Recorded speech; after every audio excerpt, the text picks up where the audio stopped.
Good morning students, welcome to your Hindi class. बेटा अपनी reader की बुक ओपन करो। आपकी रीडर की बुक का चैप्टर 8 गलती का एहसास आज हम करने जा रहे हैं। बेटा इसमें क्या किया हुआ, इस पाठ में किसकी गलती का एहसास करवाया जा रहा है? मनुष्य को उसकी गलती का एहसास करवाया जा रहा है। मनुष्य क्या कर रहा है बेटा?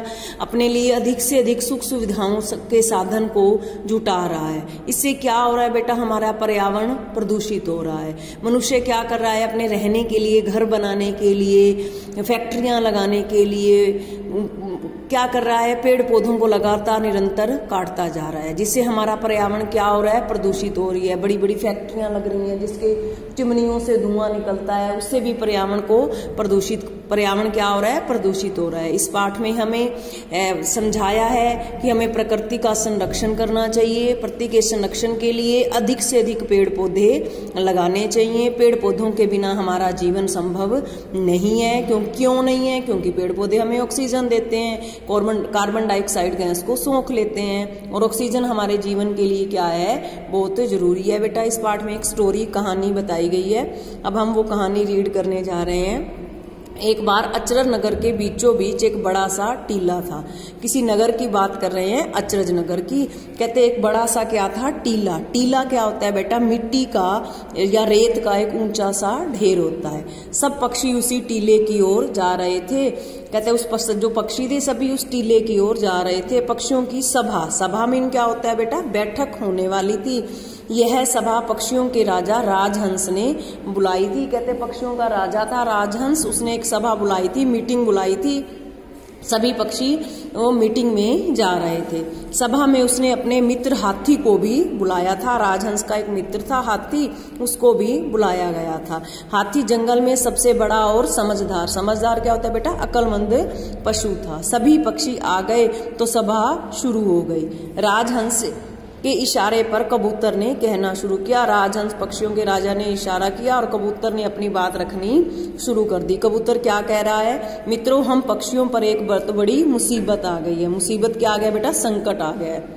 अचरज नगर में रहने वाले लोगों ने हमारे वन के आसपास कई कारखाने लगा दिए। क्या कह रहे हैं? जो पशु पक्षी थे वो अचरज नगर के पास किसी जंगल में रहते थे। कहते हैं हमारे ऊपर बहुत बड़ा मुसीबत आ गई है। जो अचरज नगर के लोगों ने क्या कर दिए? कारखाने लगा दिए। उन कारखानों से निकलने वाला धुआं यहाँ की वायु को जहरीला में होता है विषीला, जिसमें जहर हो। मतलब कारखानों से जो धुआं निकल रहा है उससे हमारे यहाँ आसपास की जो वायु है वो क्या हो गई है? जहरीली हो गई है। और जहरीली वायु में सांस लेने से क्या हो जाता है? हम मर जाएंगे।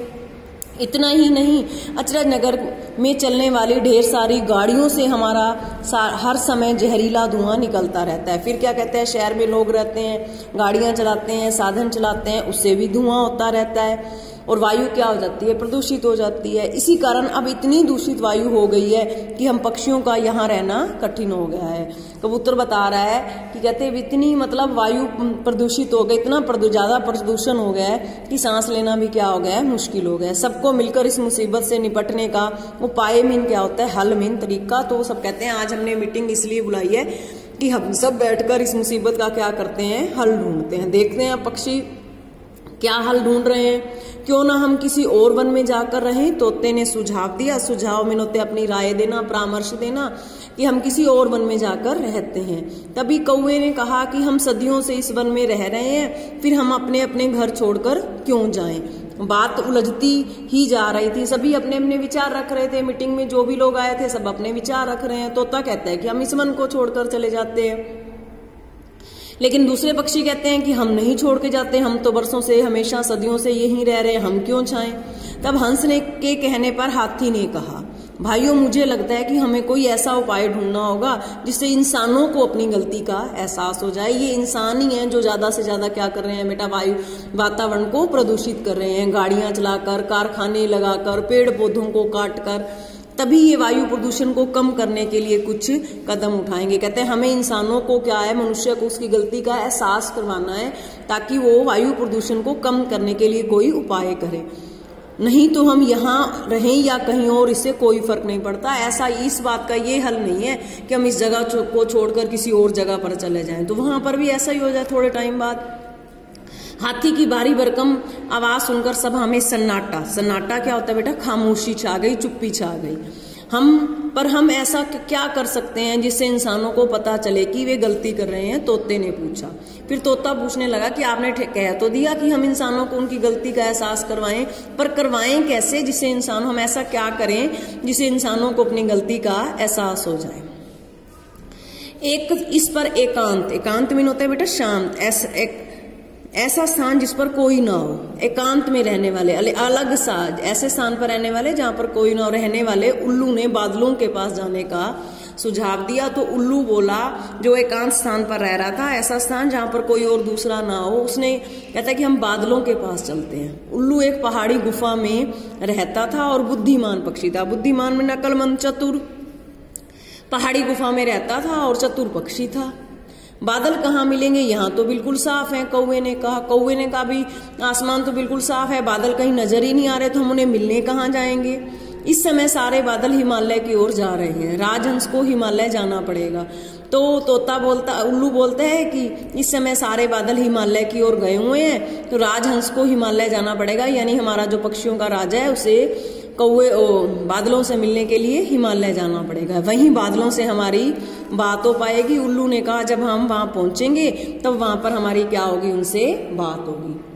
अब देखते हैं बेटा कि सभी पक्षी बादलों के पास जाते हैं और क्या बातचीत करते हैं और इस बात का क्या हल निकलता है, ये हम अपनी नेक्स्ट वीडियो में समझेंगे। अभी तक हमने इतना ही किया कि पक्षी क्या करते हैं, सभी पशु पक्षी राय करते हैं कि हम सभी मिलकर बादलों के पास जाते हैं और उनको अपनी समस्या बताते हैं। आगे बादल इस समस्या का, मनुष्य को सुधारने का, उनकी गलती का एहसास करवाने के लिए क्या हल निकालते हैं, ये हम अपनी नेक्स्ट वीडियो में देखेंगे, सुनेंगे या समझेंगे।